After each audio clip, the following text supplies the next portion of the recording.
ফেব্রুয়ারি মাস, ভাষার মাস, বইমেলার মাস। ঢাকায় আমরা বইমেলার সেই আমেজ না পেলেও সিরাজগঞ্জে কিন্তু বইমেলা শুরু হয়ে গেছে এবং সেই আয়োজনের তথ্য জানাতে সিরাজগঞ্জ থেকে আমাদের সাথে যুক্ত হয়েছেন আমাদের সহকর্মী গোলাম মোস্তফা রুবেল।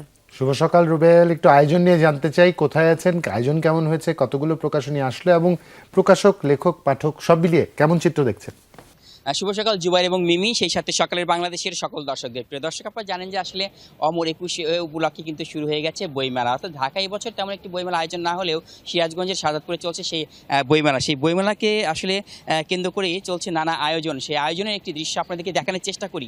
ইতিমধ্যে কিন্তু আপনারা দেখতে পারবেন যে সেই আয়োজনের বইমেলার যে মূল ধারাটি, সেই ধারাটি মূলত আমরা এখানে লক্ষ্য করছি। শিক্ষার্থীদের মাঝে সেই ভাষা আন্দোলনটি কিভাবে হয়েছিল, সেই ভাষার আন্দোলনের যে মূল একটি নাটিকা ছিল, সেটি কিন্তু তারা সকাল থেকে উপস্থাপন করছে এবং অনেকটা সুন্দরভাবে কিন্তু আসলে শিক্ষার্থীরা দেখানোর চেষ্টা করছি। সেই অর্থাৎ মাতৃভাষাটি কীভাবে আসতো, সেই মাতৃভাষায় আসতে কী ধরনের রক্ত ঝরিয়েছে এই বাংলার দামাল ছেলেদের, সেই কিছু দৃশ্য কিন্তু তারা দেখানোর চেষ্টা করছে। আমরা একটু দেখানোর চেষ্টা করছি যে তারা কিন্তু সেই সকাল থেকে সেই নাটিকাগুলো করে যাচ্ছেন এবং ভাষা আন্দোলনের যে গানগুলো সেগুলো করে যাচ্ছেন এবং অনেকটাই সুন্দর করে স্টলগুলো সাজিয়েছেন। যে স্টলগুলোতে অনেক রকমের বইগুলো রয়েছে। আসলে বইয়ের কিন্তু বিকল্প নেই এখানে, কিন্তু আসলে বই যেমন প্রমোদ চৌধুরী বলে গেছেন যে বই পড়ার কোনো বিকল্প নেই, সেই বই পড়ার বিকল্প হিসেবে অন্য কিছু কিন্তু চিন্তা করা যায় না। যে কারণে কিন্তু তারা আজকে বিভিন্ন ধরনের বই এখানে সাজিত করেছেন। আমি একটু নাটিকার একটু দৃশ্য দেখানোর চেষ্টা করি জুবাইর, আমি দেখানোর চেষ্টা করছি আপনাদেরকে।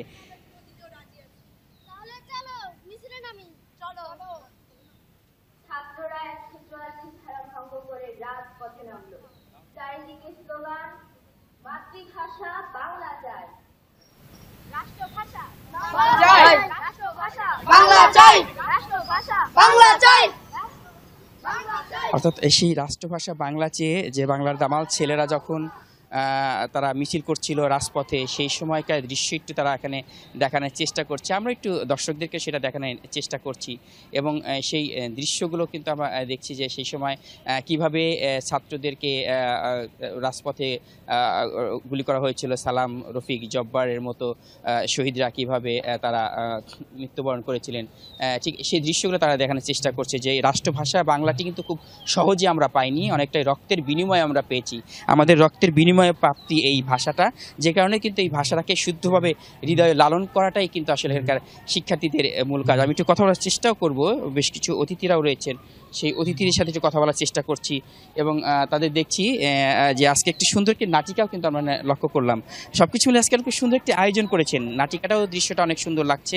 প্রিয় দর্শকের আমরা দেখানোর চেষ্টা করছি। এই আয়োজনটির মধ্য দিয়ে আসলে শিক্ষার্থীদের মাঝে বাংলার এই অর্থাৎ এখানকার অমর ২১ বইমেলাটা কীভাবে ফুটে তুলছেন? আচ্ছা, আমরা যে বাংলা ভাষায় কথা বলি, আমাদের মাতৃভাষা, সেটি সেই ১৯৫২ সালে আমাদের শহীদদের আত্মত্যাগের বিনিময়ে এসেছিল। সেই বিষয়টি বাচ্চাদের সামনে দেখানো, বাস্তবে ওরা তো শিশু বাচ্চা, সেই ইতিহাস জানে না। আমাদের দায়িত্ব সেই ইতিহাস জানানো। সেই আলোকেই আমরা প্রতি বছর বইমেলা করে থাকি এবং বইমেলার ভিতর দিয়ে সেই ৫২ চিত্রটাকে আমরা ফুটিয়ে তোলার চেষ্টা করি। ধন্যবাদ আপনাকে। অতিথিরাও রয়েছেন, তাদের সাথে কথা বলছি। এই যে শিক্ষার্থীদের মাঝে আচ্ছা, এই বইমেলা, বই পড়ার বিকল্প নেই, বর্তমান সমাজের সাথে আসলে এই বইয়ের কতটুকু সম্পর্ক রয়েছে বলে মনে করছেন? ধন্যবাদ। সত্যিকার অর্থে আসলে এখন প্রচলিতভাবে বাচ্চারা ক্লাসের বাইরে সুস্থ বিনোদনের কোনো সুযোগ নেই। তারা বইয়ের চেয়ে মোবাইলের দিকে আসক্ত বেশি হচ্ছে। কিন্তু আজকে আমাদের রংধনু মডেল স্কুল যে আয়োজন করেছে, এটা আমরা অত্যন্ত খুশি হয়েছি। সত্যিকার অর্থে অতীতে আমরা যেভাবে পড়াশোনা করেছি, যে পড়াশোনার পাশাপাশি আমরা বিভিন্ন রকম বই পড়েছি, ইতিহাস জেনেছি, ঐতিহ্য জেনেছি। আমরা আশা করব যে এটা একটি সুন্দর উদ্যোগ, এই উদ্যোগটা যেন অব্যাহত থাকে এবং পাশাপাশি শুধু রংধনু স্কুলে নয়, বাংলাদেশের প্রত্যেকটি স্কুলে যেন আমাদের যারা বাচ্চারা রয়েছে, বড়রা রয়েছে, সবাই যেন বইয়ের দিকে আকৃষ্ট হয়, যাতে করে আমাদের যে ৫২ ভাষা আন্দোলন সহ ৭১-এর মুক্তিযুদ্ধ, ২৪-এর আন্দোলন, এই সকল বিষয়ে আমাদের দেশের ছাত্র ভাইয়েরা, যুবক সমাজ এবং প্রবীণ যারা রয়েছেন, তারা যেন সব কিছু জানতে পারে এবং এই ইতিহাসটা আমরা ধারণ করে আগামী দিনে আমরা যেন আমাদের বাস্তব জীবনের প্রতিফলন ঘটাতে পারি, এটাই আমরা প্রত্যাশা রয়েছেন। গণমাধ্যম কর্মী হিসাবে আমি তাদের সাথে কথা বলতে চাচ্ছি। একজন গণমাধ্যম কর্মী হিসাবে এই যে আসলে এই ভাষাটা কিন্তু আমরা সহজে পাইনি, রক্তের বিনিময়ে ভাষা পেয়েছি। এই ভাষাটিকে শুদ্ধভাবে উচ্চারণ করা, শুদ্ধভাবে এটাকে লালন করার জন্য আসলে কি করা উচিত বলে মনে করছেন? আসলে ভাষাকে শুদ্ধভাবে উচ্চারণ করতে হলে সবাইকে পড়তে হবে এবং বাংলা ভাষা বেশি বেশি চর্চা করতে হবে। এই ভাষা বেশি বেশি চর্চা করার জন্য এই যে আজকে যে বইমেলা করেছে রংধনু মডেল স্কুল, এটা একটা মফস্বল এলাকায় একটা ব্যতিক্রমধর্মী উদ্যোগ। কারণ সোশ্যাল মিডিয়ার এই যুগে এই বইমেলাটা কিন্তু আসলে আমাদের এই তরুণ প্রজন্ম কিন্তু তারা অনেকটাই বই বিমুখ হয়ে পড়েছে। তো এই বইমেলার মাধ্যমে কিন্তু তরুণ প্রজন্মকে বইয়ের দিকে আকৃষ্ট করার এই মহতি উদ্যোগ রংধনু মডেল স্কুল নিয়েছে, এটাকে আমরা স্বাগত জানাই। আমরা সে স্বাগত জানাই এবং এটাকে ধারাবাহিকতা থাকবে। আমি একটু দেখার চেষ্টা করি, দেখতে পারবেন যে সেই অমর একুশের সেই যে গানটি, সেটি কিন্তু আসলে শিক্ষার্থীরা বলছে, সেই গানের একটু কলি দেখানোর চেষ্টা করি দর্শকদের। রাঙানো ফেব্রুয়ারি আমি কি ভুলিতে পারি,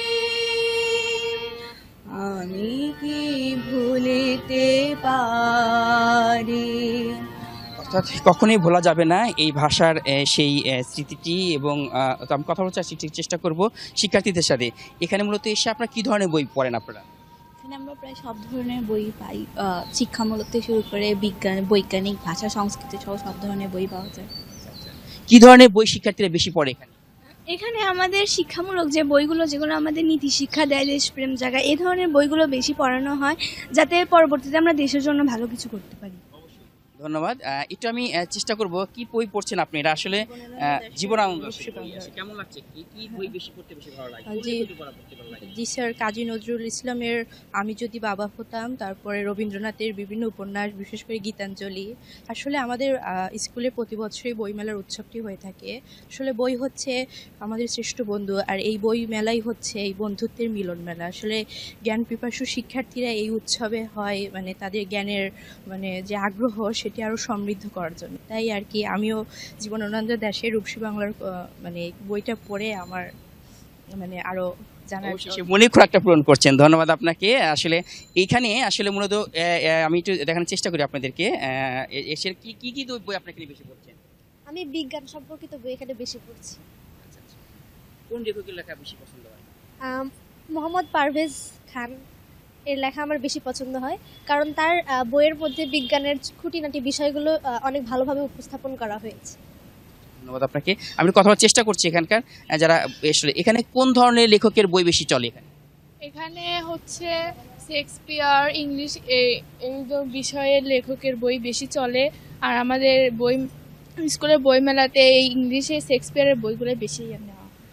ধন্যবাদ আপনাকে। আমি একটু কথা বলার চেষ্টা করছি। আপনি কি এখানে যদি রবীন্দ্রনাথের বেশ কিছু খণ্ড রয়েছে, এখানে কোন খণ্ডগুলো বেশি চলছে?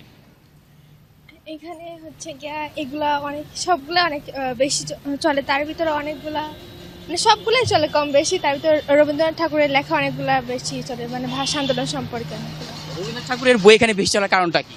কারণ এখানে হচ্ছে রবীন্দ্রনাথ ঠাকুরের যে কাচারি বাড়ি আছে, তার জন্য আমাদের এখানকার মূলত কাচারি বাড়িটা অনেক বিখ্যাত, তার জন্য রবীন্দ্রনাথ ঠাকুরের বই একটু বেশি চলে। আচ্ছা, ধন্যবাদ আপনাকে। এখানে দেখছি আসলে আপনারা সকাল থেকে যখন বইমেলাতে আসেন, কোন লেখকের বই বেশি পছন্দ আপনাকে? রায়নন্দিনী। এই বইটি মানে আমাদের ভিতরে যে আগ্রহ, বইগুলোর পড়াশোনার ইচ্ছা, সেই মুহূর্তগুলো জাগিয়ে তোলে। আসলে এই বইগুলো আমাদের ভিতরে জ্ঞান চর্চা ও আমরা যে জ্ঞানগুলো বৃদ্ধি পেয়ে থাকি, এগুলো আমরা সাধারণত বই থেকে পেয়ে থাকি। ধন্যবাদ আপনাকে। প্রিয় দর্শক, যেমনটি দেখছিলেন আসলে সবকিছু মিলেই বইমেলায় কিন্তু অনেকটাই সুন্দর আয়োজন চলছে সকাল থেকেই, এবং উৎসবমুখর পরিবেশের মধ্যে দিয়ে যেমন বইমেলাটি অনুষ্ঠিত হচ্ছে। এবং আজকে অমর একুশের যে গানগুলো, অমর একুশের যে বইমেলার যে কার্যক্রমগুলো, সেটি কিন্তু চলছে। আমি শেষবারের মধ্যে একটু গানের কলি একটু দর্শকদের শোনার চেষ্টা করছি।